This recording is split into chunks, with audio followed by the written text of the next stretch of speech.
My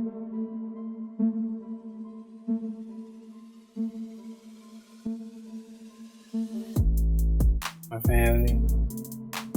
But I got the feeling that, I want to come back, so I'm definitely ready. 3 years away from the spotlight does not mean Errol Spence spent 3 years sitting still. While many people focus on the inactivity, they overlook what was happening behind closed doors. Even though he fought 7 times, I don't think he'll be sharper than me. I'm better than him. I'm a better caliber fighter. I'm just all-around pedigree. It's gonna be a very tough fight. He's a balls to the wall type fighter, very tough. He has no quit in him. Super prideful. It's gonna be a very, very brutal fight. I'm sure he's gonna give it everything he has. And I just see myself coming out victorious.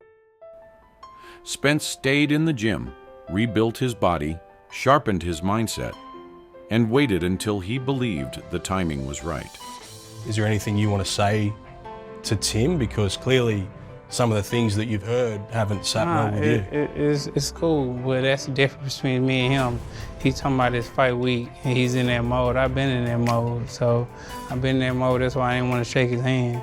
I've been in that mode. It's time to go, so let's go. I said that his team that he had were clowns. If he had a trainer who knew anything about the rules and regulations of boxing in his first fight against Vendora, if they had any brains, they would have stopped the fight, and he's still world champion. I felt like Jeff was the one that I needed in this point of my career, this point of my life, and it's been a positive outlook ever since. If I didn't train as hard, it's gonna dawn on me during fight night. I'm kind of like a worry freak. It's only your fault when somebody exploits you and bring out that weakness that you already knew you had, but you didn't change the results. So it's better than do it now and not have to worry about your legs getting tired in the fight, because fight too late. I'm doing everything, training hard, sparring hard, running hard. I'm ready to fight come April 16th. I'm leaving, stones unturned. He refused to rush back for an easy comeback or a confidence builder because that has never been his style. Every workout, every round of sparring, and every adjustment was part of preparing for one moment. Yeah, you got a twist. That's it, leave it at that. That's it, good boy, just bring it up, that's it. I remember Tim from birth. I remember him being 3 months old and him having teeth and being able to eat meat. Me and Natasha and Costa, we all bungee jumped in cans. So we were very, very close back then. I've watched him grow up, I've watched him fight, I've commentated, 90% of his fights, and my job's looking after him. That's my son I'm putting in the ring now. I don't think that he's somebody else's child. I've got his life, his lady years in my head. I see a huge change in Tim, in his confidence, in his aura. I just think that he knows that he's got somebody who's going to look after him now. And then boom, yeah, make him catch first. He's got to catch, or he's getting punched in the face. Now that moment has arrived. On Sunday, all the questions surrounding his layoff will finally be answered inside the ring. This isn't about proving he stayed busy. It's about proving that every day away from competition was an investment in this comeback. Some people walk up to me and want to take a picture and things like that. They'll be like, "What's up?" Because I've been coming up here a while. People ask me, "Am I Errol Spence?" It depends on who it is.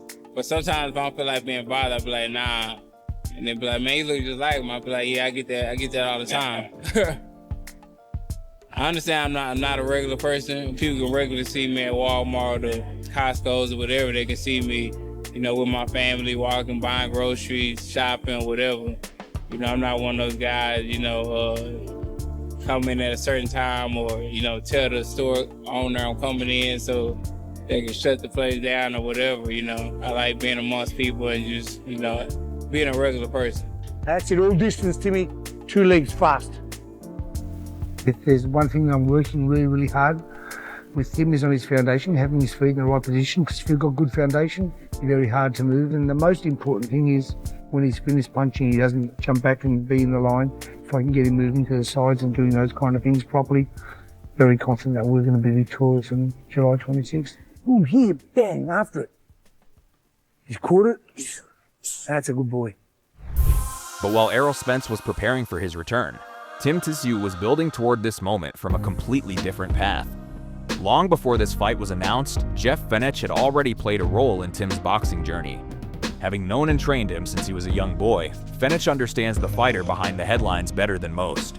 Their relationship isn't built on one training camp. It's built on years of trust, guidance, and experience. I know he's had a lot of demons going to those last few fights, and he's been thinking of other things instead of just a fight. So my first and foremost thing is his mental attitude.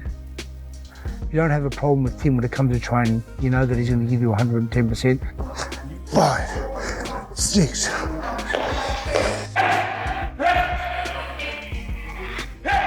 Sometimes a little bit too much, so it's better to have a little underdone than overdone. Time! Good boy. Excellent, Tim. One more? One more. No. Jeff, he's not going to try and change Tim, I don't think, as a boxer, but he's going to motivate him, he's going to get him ready, and gee, it just sets the scene for such a big moment in Australian boxing, Tim Tszyu against Errol Spence. I chose Bangkok for a lot of reasons. First, there's people from all around the world that train there, so we can get some good sparring. The food is amazing. I also love it there because you'll see people and you think to yourself, wow, I thought I grew up with nothing. It's a great reminder. And not just that, it's got great gyms, it's got great facilities, it's got great restaurants. Now, with the biggest fight of Tim's career approaching, that lifelong connection has come full circle. Fenech isn't trying to create a new Tim Tszyu. He's focused on bringing out the version he has always believed was there, giving his former student the confidence, discipline, and mindset to rise on boxing's biggest stage. He's been off for 3 years, so he's got a lot to prove. In 3 years' time, a lot of new faces arrive, including myself. For the winner, this is going to put them back to the very top. For the loser, though, this is unthinkable. You lose this fight against a guy who people aren't sure about, and all of a sudden, everything you've built just sort of evaporates again. I will be victorious. I'm so confident that he's going to win. The guy that I'm training at the moment, wow, if this guy hits anybody, they're going to sleep. He has a chance to rewrite history and change his whole life in one fight. It's my whole future. This is his legacy.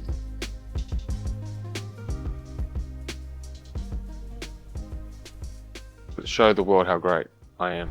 And that's exactly why Errol Spence keeps sounding so unbothered every time someone brings up those 3 years away. He isn't talking like a man searching for confidence. He's talking like a man wondering why everyone else is searching for excuses. When the interviewer asked whether the layoff might actually help him, Spence didn't hesitate. He basically said people are projecting their own fears onto him because they need tune-up fights to feel ready, while he believes he can jump straight into the deep end against anybody. That's vintage Errol. No drama, no long speech, just quiet confidence. I also found it interesting that he completely shut down the Tim is trash narrative.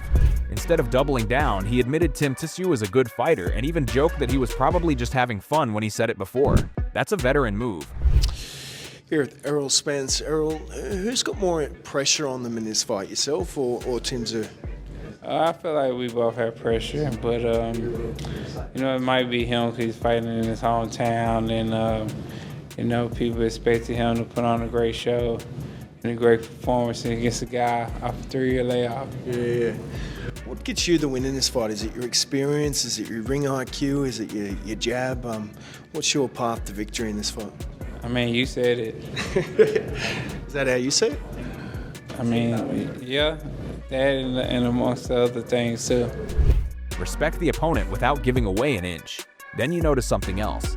Every question trying to pull him into predictions about Fenech, Tim's strategy, or even Derek James gets the same calm response. He's not interested in winning interviews, he's interested in winning rounds. Meanwhile, he keeps repeating that fans already know what they're getting from him. Action-packed fights and a performance worth watching, and honestly, that's been the story of his career. Even when the conversation drifted toward Anthony Mundine, Spence stayed relaxed, laughed, gave him respect, and moved right back to business. That's the version of Errol people sometimes overlook. He doesn't need to shout to convince you he's ready. He lets everyone else build the storyline while he quietly waits for the opening bell. Whether that confidence is about to age like fine wine or get tested by Tim Tszyu in front of a home crowd is the question nobody can answer yet. But one thing is becoming obvious. Spence isn't carrying the pressure people keep trying to hand him. He's carrying belief, and those are two very different things. Yeah, definitely. I think the 3-year layoff helped me recover and things like that. So, I think it's definitely gonna help me. I think it's just a mentality thing with some people. They just think just because I've been out for 3 years that, I'm not the same person, or I'm gonna be a shell of myself and this and that, but they just projecting on me what they would feel because, they need tune-ups, they need to fight 2-3 lesser opponent guys to feel more confident about themselves. Yeah. Where I don't have to do that. You can put me in there with anybody and I'm gonna come the same way. And the more you listen to Ronnie Shields, the more you realize this comeback was never built on hope. It was built on consistency. Ronnie's first question to Errol wasn't about titles, rankings, or even Tim Tszyu. It was simple: have you been training? The answer apparently changed the entire camp because Ronnie kept repeating that Spence never stopped working. That's a huge difference. There's a world of separation between taking 3 years off from boxing and taking 3 years away from fighting. Ronnie said most guys would show up completely out of shape after that kind of break, but Errol was already close to fighting condition before camp even started. Then Ronnie did something I loved. He didn't buy into the comeback story until he tested it himself. He pushed Spence hard from day one, brought in tough sparring, watched him take clean shots, watched the reflexes respond, and only then started believing this wasn't just another veteran chasing old memories. I always tell people, man, don't judge, and I'm not one to judge anybody. I want to see what they have. I can't compare him for what he was. And like I told people, I say, he's going to be better than what he was. I say, if we get a full camp together, he's going to be a lot better than what he was before. And people looking at me like I was crazy. I say, well, you could think I'm crazy. I say, but you got to understand, this is a new, different era of Errol Spence. This is not the old Errol Spence. If it's not going to be something new, there's no sense in him doing it. If he go do the same thing he did before, then why do something now? So, and you're going to see something a little bit different. Ronnie even doubled down by saying this won't be the same Errol Spence people remember. It'll be a better one. That's a bold statement considering who we're talking about. But coaches usually don't throw that around unless they've seen something the public hasn't. What also caught my attention was how little this camp seems to care about belts or future super fights. Ronnie kept saying this comeback isn't about collecting titles. It's about Errol proving something to himself. And honestly, that can be a dangerous place for an opponent to meet a fighter. There's no outside pressure, no desperate chase, no need to impress anyone except the man looking back in the mirror. Meanwhile, Ronnie keeps insisting the real pressure belongs to Tim Tszyu because he's defending home turf in front of his own fans while Errol's simply showing up to execute the work they've already put in. Whether you agree or not, that's a fascinating mindset. This doesn't sound like a team preparing for one last gamble. It sounds like a team convinced they've already found the version of Errol Spence the rest of us haven't seen yet. After 3 years, it hit him. Man, I may want to do this again. But the intention is not to come back to try to win world titles. That's not the intention. He just didn't want to go out the way he went out. The intention is for his own personal self. That, I may fight 1, 2, maybe, but no more than 3 fights. He say, anytime I lose, I'm done. But it would definitely be no more than 3 fights. And hearing Tim Tszyu speak after everything Ronnie Shields said almost feels like listening to the other side of the chessboard. Ronnie believes Errol Spence is bringing a completely different version of himself, but Tim sounds just as convinced that he's evolving into something new as well. What caught my attention wasn't the confidence, because Tim has always been confident. It was the fact that he admitted he's actually feeling the nerves this time, and somehow he enjoys it. That's a dangerous mentality. He compared it to the difference between a regular game and the biggest stage, saying if he wasn't feeling anything, then something would be wrong. I actually agree with that. The best fighters don't eliminate pressure, they learn how to use it. Then Tim starts talking about mixing everything he's learned over the years, taking pieces from his uncle, Pedro Diaz, and now Jeff Fenech. And suddenly this isn't about becoming Jeff 2.0. It's about creating the most complete version of Tim Tszyu we've seen. I laughed when he said people thinking he's just going to walk out fighting exactly like Jeff clearly don't know what they're talking about. And you got normal club games. Do they feel it's the same game, but they feel different to the players? If I wasn't nervous, then there's an issue. Then there's a problem. But I feel it a little bit, and it's great. Honestly, it's so great to have this feeling. I'm not worried. I'm super confident because I know what I've done and what I'm capable of, and the condition I'm in, and how mentally strong I feel. That's probably the biggest misconception heading into this fight. Tim isn't replacing his identity, he's expanding it. Then he casually drops that Jeff's message is basically to make this a rough fight, but immediately reminds everyone that's only one ingredient in the recipe. That's smart because boxing isn't won by copying legends, it's won by adapting their lessons to your own strengths. He also admitted his last couple of fights were focused almost entirely on sharpening the jab instead of taking unnecessary risks, which makes me wonder if we've only been seeing pieces of the final product. Add in the move to 160, his talk about mentally growing through difficult years, and his plan to eventually chase those old losses back, and you start realizing this version of Tim is thinking much further ahead than just one night. Meanwhile, he's staying off social media, laughing about Jeff Fenech's back and forth with Anthony Mundine, and looking as relaxed as ever. That's what makes this fight fascinating. Both camps believe they're unveiling a brand new fighter, and only one version gets to prove it under the brightest lights. In Miami, ba ba ba ba ba ba ba ba ba ba ba ba. And now I've come back. Now I've come to Jeff, and it's let's get in there and let's make it a fucking rough fight. You know, will I just be that? No, there is no such thing as me changing into Jeff Fenech style. No, but I've learned. I've sprinkled a bit of everyone into this style, and that's what it's about for me. Now it's time to find out whose preparation was real and whose confidence survives when the first bell rings. Errol Spence believes the layoff made him better, while Tim Tszyu believes this is the best version of himself we've ever seen. Only one can be right. Who are you picking to win? And does it end by knockout or go the distance? Let me know down in the comments. Don't ever forget to like, share, and subscribe to Boxing Headquarters. I'll see you in the next one.